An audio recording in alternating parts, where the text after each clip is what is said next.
ಸರಿ ಶೆಡ್ಡಿಗೆ ಹೋಗೋಣ ಬಾ. ಏನ್ ಸರ್ ಇದು ನಿಜವಾಗ್ಲು ತಪ್ಪಾಗಲ್ವಾ? ಹಾ ತಪ್ಪಾಗಲ್ವಾ? ತಮ್ಮ ಒಪಿನಿಯನ್ ಮೊನ್ನೆ ತಿಳಿಸಿದ್ರಿ, ನಾನು ನೋಡ್ತಾ ಇದ್ದೆ ಆ ನಾನು ವಿಚಾರವಾಗಿ. ಏನಂತೀನಿ, ನಾನ್ ನೇರವಾಗಿ ಮಾತಾಡ್ತಾನೆ ನೋಡ್ರಿ. Correct. ಜಯಪ್ರಕಾಶ್ ಶೆಟ್ಟಿಗೆ himself is decline is image. Yes ಒಬ್ಬ ನ್ಯಾಷನಲ್ ಲೆವೆಲ್ ಚಾನಲ್ ಆಗಿ ಹಂಗ್ ಮಾತಾಡ್ತಾರೇನ್ರಿ? ಅವ್ರ ತಮ್ಮ ಏನ್ ತಪ್ಪು ಮಾಡ್ಯಾನ್ರಿ? ಸರ್ ಆಸ್ ಎ ಜರ್ನಲಿಸ್ಟ್ ಆಗಿ ಮಾತಾಡ್ತೀನಿ. ಕೇಳ್ರಿ ಸರ್, ಹೇಳಿ. ಈ ಈರಪ್ಪನ್ ತಪ್ಪು ಮಾಡಿದ್ದ, ಅವ್ನ ಹೆಂಡತಿ ಮಕ್ಕಳನ್ನ ಗಲ್ಲಿಗೆ ಹಾಕಿದ್ರ? ಎಸ್ ಪವಿತ್ರ ಗೌಡ ತಪ್ಪು ಮಾಡಿರ್ಬೋದು, ಜೈಲ್ನಾಗ ಇರ್ಬೋದು, ಅದು Yes. ಕಾನೂನಿಗೆ ಬಿಟ್ಟದ್ದು. ಎಸ್ ತಪ್ಪು ಅಂತ ಹೇಳಕ್ ಇವ್ನ ಯಾವನ್ರಿ? Yes sir using word this word. ಅವನ್ಯಾವ ನಮಗೆ? ಅವ್ರ ತಮ್ಮ ಏನ್ ತಪ್ಪು ಮಾಡ್ಯಾನ್ರಿ? ಉಣ್ಣ ಕೊಡಕ್ ಹೋಗ್ಬಾರ್ದ? ಅವ್ರ ತಮ್ಮ ಮಾತಾಡ್ಸಕ್ ಹೋಗ್ಬಾರ್ದ? ಎಸ್ ಹಾ, ಎಸ್ ಈಗ ಪವಿತ್ರ ಗೌಡ ನಮ್ ತಂಗಿ ಅಂತ ಇಟ್ಕೊಳ್ರಿ. ಹಾ ಹೌದು. ಆಕೆ ಕೆಟ್ಟಕ್ಕೆ ಒಳ್ಳೆಕೆ ಇದಟ್ ಸೆಕೆಂಡ್ರಿ. ಸೆಕೆಂಡ್ರಿ. ಆಕೆ ಜೈಲ್ನಾಗ ಅದಾಳ, ನಾ ಮಾತಾಡ್ಸಕ್ ಹೋಗ್ಕನೀಗ. ಎಸ್ ಎಸ್ ಏನ್ ನಿಮಗೆ ಕೆಲಸ ಇಲ್ಲ ಅಂತ ಕ್ಯಾಮ್ರಾ ಹಿಡಿಯಕ್ ಹೋಗ್ಯಾರ ಅವ್ರಿಗೆ. ನನಗೆ ಕ್ಯಾಮ್ರಾ ಹಿಡಿದ್ರೆ ನಾನು ಅದನ್ನ ಅಂತಾನೆ, ಅನ್ನದೇನ ಮತ್ ಕೈಯ ತಗಂತಾನೆ ಬೇಕಾದಾಗ್ಲ. ಇವ್ರು ಯಾರ್ರಿ? ಹೋಯ್ ಪಾಪ ಹುಡುಗಿ ನೋಡಕ್ ಹೋಗೈತಿ.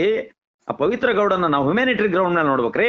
ಪವಿತ್ರ ಗೌಡ ಒಳ್ಳೆಕೆ ಕೆಟ್ಟಕ್ಕೆ ಅದು ವಿಷಯ ಅಲ್ಲ ಅಲ್ಲಿ, ಪ್ರಸ್ತುತ ಅಲ್ಲದು. ಆದ್ರೆ ಆ ಮಗು ಏನ್ ಮಾಡಿದರಿ? ಒಬ್ಬ ಕಳ್ಳ ಈರಪ್ಪನ ಕಳ್ಳತನ ಮಾಡಿದ ಆಕೆ ಮಗಳು ಈಗ ಬಿಜೆಪಿಗೆ ಲೀಡರ್ ಆಗಿಲ್ವಾ? ಆಗಿಲ್ವಾ? ಕೂಲಂದೇವಿ MP ಆಗಿ ನಮ್ಮ ಇದನ್ನ ಸೇರ್ಲಿಲ್ಲ ಲೋಕಸಭೆನ. ಹೌದು. ಕೂಲಂದೇವಿ ಒಬ್ಬ ಹೌದು. ಡಕಾಯಿತಿ ಅಂಡ್ ಕೊಲೆ ಮಾಡಿದ್ಲು, ಅನೇಕ ಕೊಲೆ ಮಾಡಿದ್ಲು. ಹೌದು. ಆಕೆ ಬಂದು ಇದ್ರಾಗ ರೆಪ್ರೆಸೆಂಟ್ ಮಾಡಿದ್ಲಲ್ಲ ನಮ್ಮ ಭಾರತನ. ಹೌದು ಸರ್, ಇತಿಹಾಸ ಬಸವಣ್ಣನವರು ಸೂಳೆ ಸಂಕಮನ್ನ ಶರಣೆಯಾಗಿ ಪರಿವರ್ತನೆ ಮಾಡಿದ್ರು. ಮಾಡ್ತಾರೆ. ಕರೆಕ್ಟ್. ನಾವು ಕೆಟ್ಟವರನ್ನ ಪರಿವರ್ತನೆ ಮಾಡ್ಬೇಕು ಹೊರತು ಅವ್ರ ಬಗ್ಗೆ ಹಿಂಸೆ ಮಾಡೋದಲ್ಲ.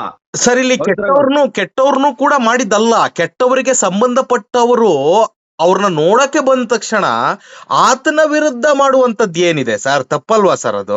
ಅವನೊಬ್ಬ ಸಾಮಾನ್ಯ ಪ್ರಜೆ, ಅವನೊಬ್ಬ ಸಾಮಾನ್ಯ ವ್ಯಕ್ತಿ, ಅವನ್ ಪಾಡಿಗೆ ಹೋಗ್ತಾ ಇರ್ಬೇಕಾದ್ರೆ ಅವನ್ ಮುಖಕ್ಕೆ ಹೋಗಿ ಹಿಡಿದಾಗ ಆತನಲ್ಲಿರುವ ಸ್ವಾಭಾವಿಕ ಗುಣವನ್ನ ಆತ ವ್ಯಕ್ತಪಡಿಸಿದಾನೆ. ಸೊ ಅದನ್ನ ನಾವು ಟ್ರೋಲ್ ಮಾಡ್ತೀವಿ, ಅದನ್ನ ನಾವು ಜಗತ್ತಿಗೆ ಬೇರೆ ತರ ಬಿಂಬಿಸ್ತೀರಿ ಅಂದ್ರೆ ರಿಯಲಿ ತಪ್ಪು. ಯಾಕಂತಂದ್ರೆ ಆತ ಯಾವುದೇ ತಪ್ಪು ಮಾಡಿಲ್ಲ. ಆತ ಇವತ್ತು ಕೂಡ ಮಾನನಷ್ಟ ಮೊಕದ್ದಮೆ ಹಾಕಿದ್ರೆ ಅದಕ್ಕೆ ಬಹಳ ದೊಡ್ಡ ಬೆಲೆಯನ್ನ ತೆತ್ತಬೇಕಾಗುತ್ತೆ, ಯಾರೇ ಆಗಿರ್ಬೋದು.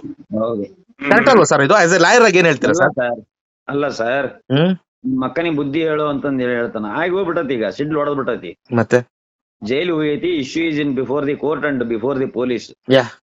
ಹೂ is to decide that adjudication that is is an offender? ತಪ್ಪು ಮಾಡಿದಾಳೆ ಅಂತ ಹೇಳಕ್ ನಾವು ನೀವು ಯಾರು? ನಾನೊಬ್ಬ ಲಾಯರ್ ಆಗಿ ವಿಶ್ಲೇಷಣೆ ಮಾಡಿದ್ದೀನಿ. ಹೌದು. ಈಗ ಆಗ್ಲಿಕ್ಕಿಲ್ಲ ಅಂತ ಹೇಳ್ತೀನಿ ನಾನು. ಹೌದು. ಆದ್ರೆ ಆಕಿ ಆರೋಪ ಈಗ ಶಿಕ್ಷೆ ಗ್ಯಾರಂಟಿ, ಗಲ್ ಶಿಕ್ಷೆ ಗ್ಯಾರಂಟಿ ಆಕಿಗೆ ಅಂದ್ರೆ ನಾನ್ ಯಾರ್ರಿ ಹೇಳಕ್ಕೆ? ಜಡ್ಜ್ ಹೇಳ್ಬೇಕದನ್ನ. ಹೌದು. ನಾನು ನಾನೇ ಜಡ್ಜ್ ಆಗ್ಬಿಡ್ತೀನಲ್ಲ. ನಿಮ್ ಜಯಪ್ರಕಾಶ್ ಇವರು ಲಾಯರು ಹೌದು, ಸೈಂಟಿಸ್ಟ್ ಹೌದು, ಜಡ್ಜ್ ಹೌದು.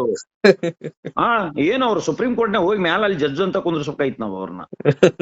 ತಪ್ಪಾಗಿ ಬಿಟ್ಟದ್ರಿ ಬಿಡ್ರಿ. ಜರ್ನಲಿಸ್ಟ್ ಈ ಸಣ್ಣ ಪೋಸ್ಟಿಗೆ ಬರಬಾರ್ದು ಇವ್ರು, ಅದು ಆಂಕರ್ ಆಗಿ ಬರಬಾರ್ದ್ರಿ ಸರ್. ನೀವೆಲ್ಲ ದುಡ್ಡು ತಿಂತೀರಿ, ನಿಮ್ ಬಗ್ಗೆ ಗೌರವ ಇದೆ ನನಗೆ. ಅಹಂಕಾರದ ಮಾತು ಏನೋ ಇವನ್ ಏನಾದ, ಹಿರಣ್ಯಕಶ್ಯಪ ಏನಾದ, ರಾವಣ ಏನಾದ, ಈ ಅಹಂಕಾರದ ಮಾತುಗಳು ರಾವಣನ ಪ್ರತಿನಿಧಿಸ್ತವೆ. ಇದು ಪಬ್ಲಿಕ್ ಇಂಪ್ಯಾಕ್ಟ್, ಜನಶಕ್ತಿಯೇ ನಿರ್ಣಾಯಕ.